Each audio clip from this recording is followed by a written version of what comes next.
Okay, well, with this we have done first time, and I like to thank Vijay for accompanying. Amazing. Very nice, very nice.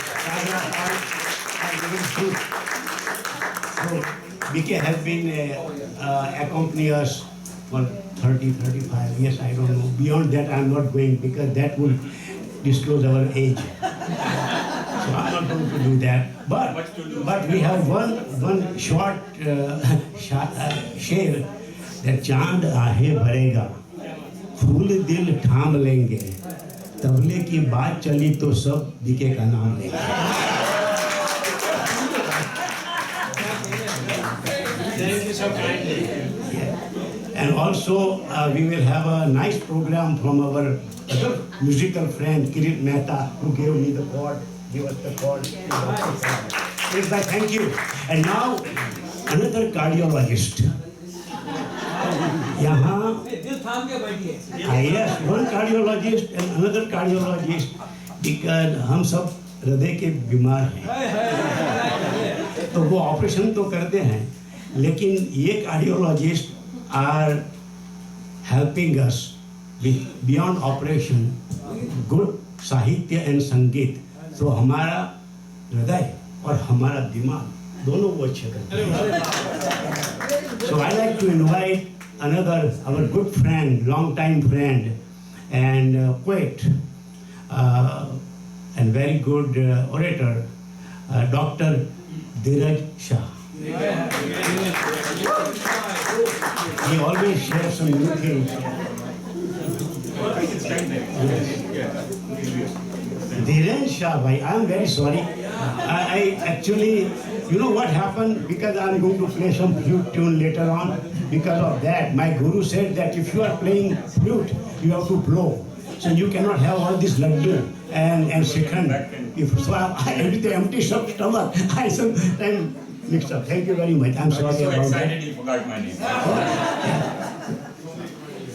Well, it's a nervousness, not dementia of aging, okay? Let me tell you, buddy. We are all getting there.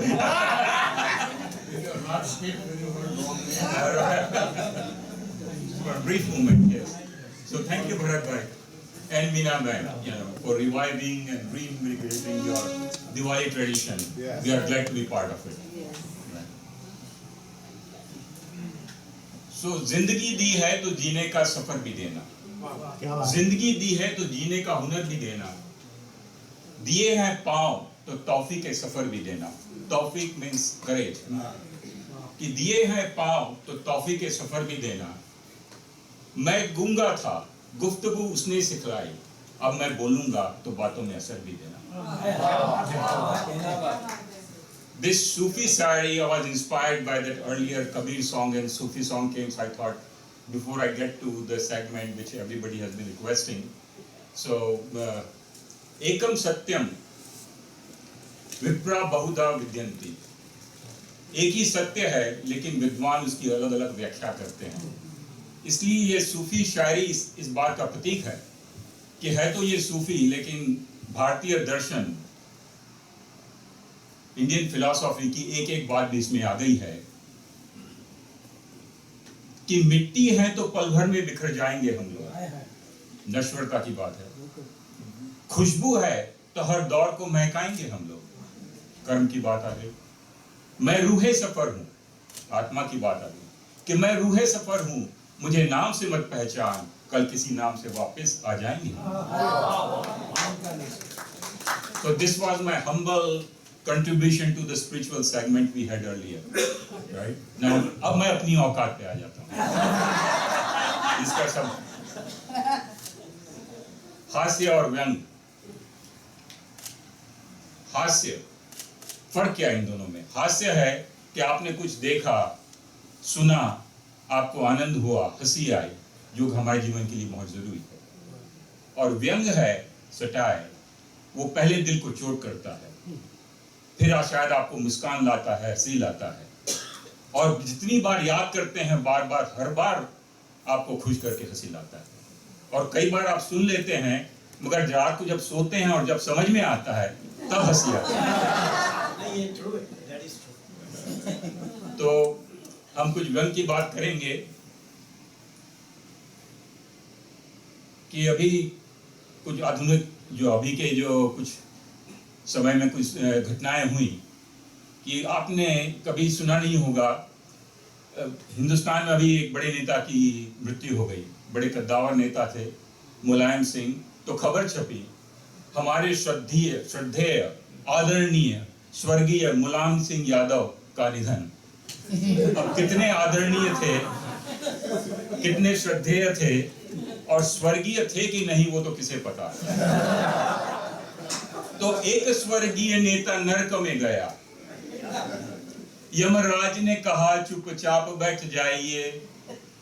अपने मुनीम चित्रगुप्त को बुला के कहा इनका हिसाब अतिशीघ्र ही बताइए।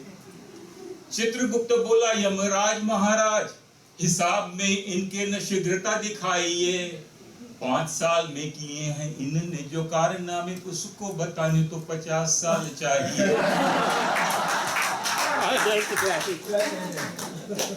तो ऐसा नहीं कि ऐसे नेता हिंदुस्तान में होते हैं, यहाँ भी होते हैं। एक तो हमारे यहाँ ही है, सभी जानते हैं, आप जानते हैं मैं किनकी बात कर रहा हूँ।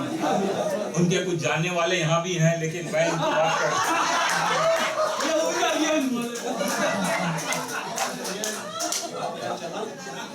तो इनमें समानता क्या है? चाहे वो मुलायम सिंह हो, लल्लू प्रसाद हो, डोनाल्ड ट्रंप हो, ये पुतिन हो, इन सब में एक समानता है, एक चारित्रिक दोष है, कैरेक्टर फ्लॉ है कि अपने आप को ये लोग एकम सत्यम मानते हैं कि सूर्य का उदय और अस्त भी इनके लिए होता है, पृथ्वी भी इन्हीं के लिए घूमती है।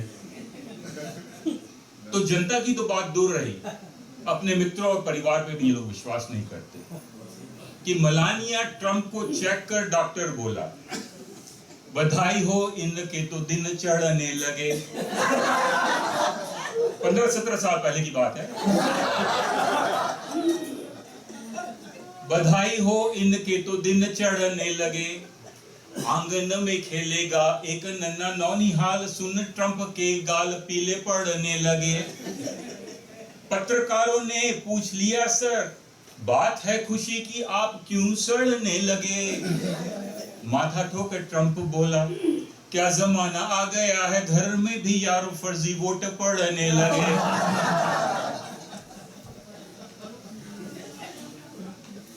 तो इस प्रस्तावना के बाद मेरी प्रिय कविता है जो मैं आप सबको सुनाना चाहता हूं, आदमी और बंदर।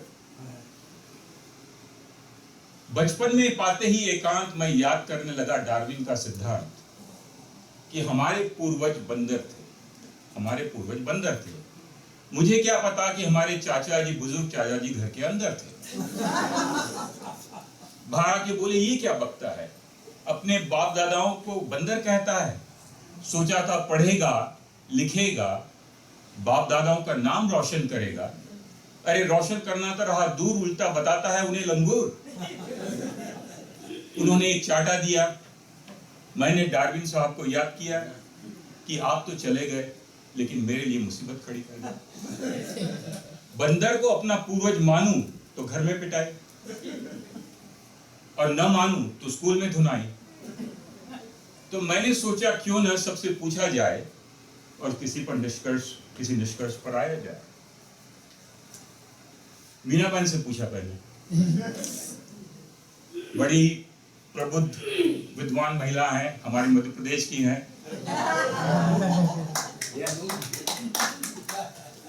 तो मैंने पूछा बताइए क्या हमारे पूर्वज बंदर थे?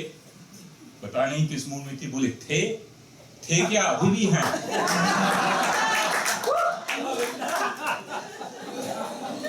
विश्वास न हो तो इस फिल्म के हीरो को देख लो। बंदर से 2 कदम आगे है, सिर्फ खूबसूरत कपड़ों का अंतर है, कपड़े उतार लो तो पूरा का पूरा बंदर।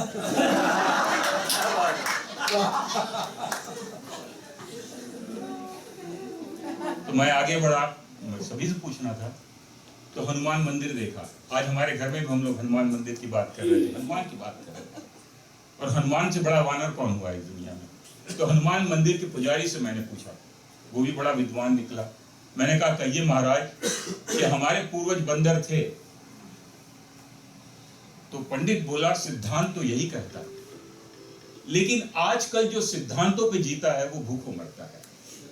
मुझे भूखों नहीं मरना और बंदर को अपना पूर्वज बताकर किसी बजरंगियों को नाराज नहीं करना है।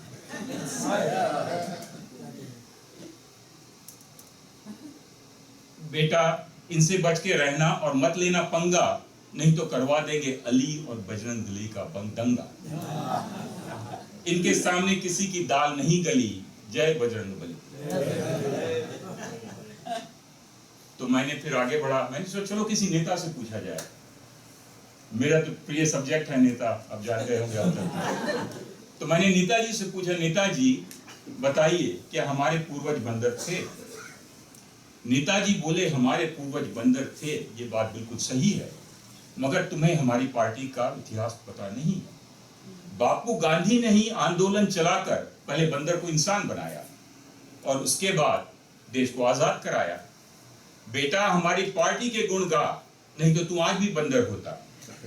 और अगली बार अगर पप्पू चुनाव जीत गया तो फिर से नया आंदोलन चलाएंगे और देश में बचे हुए बंदरों को लाकर पार्लियामेंट में लाएंगे।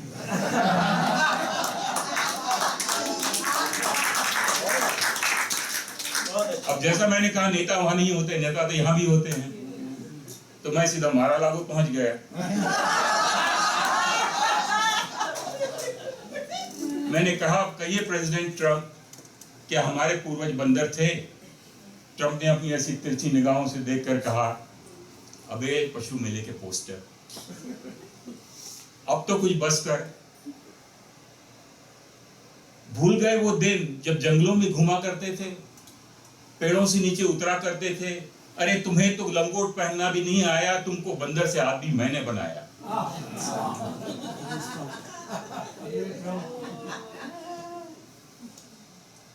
तब फिर अपनी कविता पे आ जाते हैं कि एक सायंकालीन मेरे दादाजी अपने प्रिय मित्र राम दुलारे के साथ बाजार में आम खरीदने गए।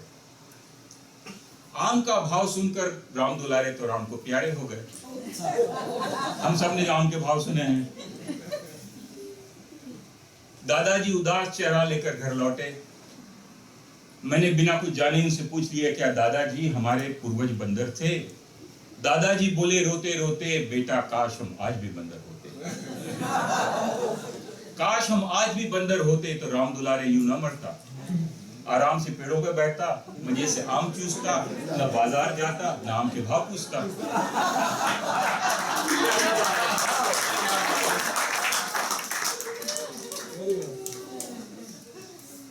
तो मैंने फिर एक मदारी से पूछा, बंदर को मदारी ज्यादा कौन जानता है?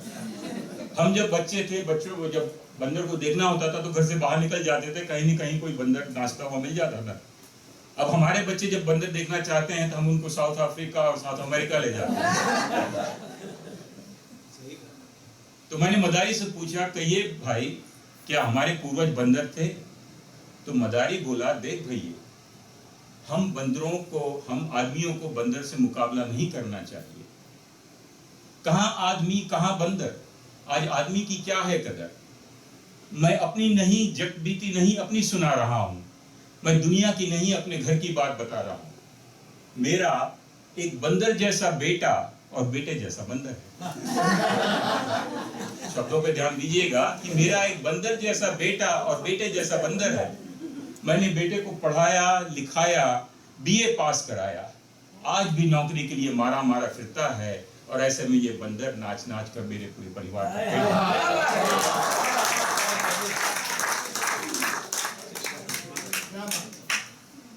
पूछते, मैंने स्वामियों से, ज्ञानियों से, बाबाओं से, गुरुओं से पूछते पूछते थक गया। एक दिन आचार्य रजनीश मिल गए। भगवान रजनीश कहो, आचार्य रजनीश को ओशो कहो, आप सहमत हो सकते हैं, असहमत हो सकते हैं, लेकिन इस तर्क से तो आप बिल्कुल असहमत नहीं हो सकते। उनके तर्क का कोई जवाब नहीं है।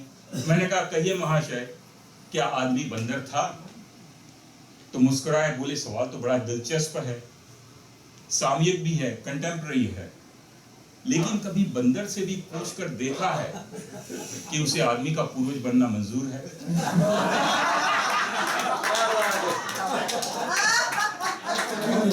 पूछोगे तो इनकार कर देगा, शर्म से चुल्लू भर पानी में डूब मरेगा।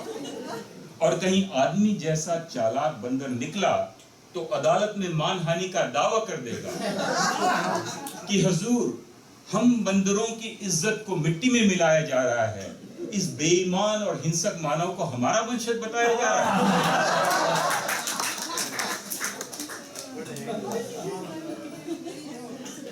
तो आदमी और बंदर दोनों ही तो जानवर हैं, फर्क क्या है? थोड़ी शिक्षा है, थोड़ी अकल है हमें। वरना जितना ही आत्मघाती, सेल्फ डिस्ट्रक्टिव बंदर, वैसा ही आदम है। बंदर के हाथ में अस्त्र तो आदमी के हाथ में एटम बम है। लाल मुंह वाला बंदर तो मास्को में बैठा है, हम सब जानते हैं। तो सबसे पूछ लिया, जवाब अभी भी नहीं मिला। उल्टा एक नया प्रश्न उठकर खड़ा हुआ। अब मैं किसी से ये नहीं पूछता कि आदमी बंदर था कि नहीं, वो तो प्रश्न खड़ा है वहीं का वहीं। अब तो मैं यही पूछता हूँ कि आदमी भी आदमी है कि नहीं, आदमी भी आदमी है कि नहीं।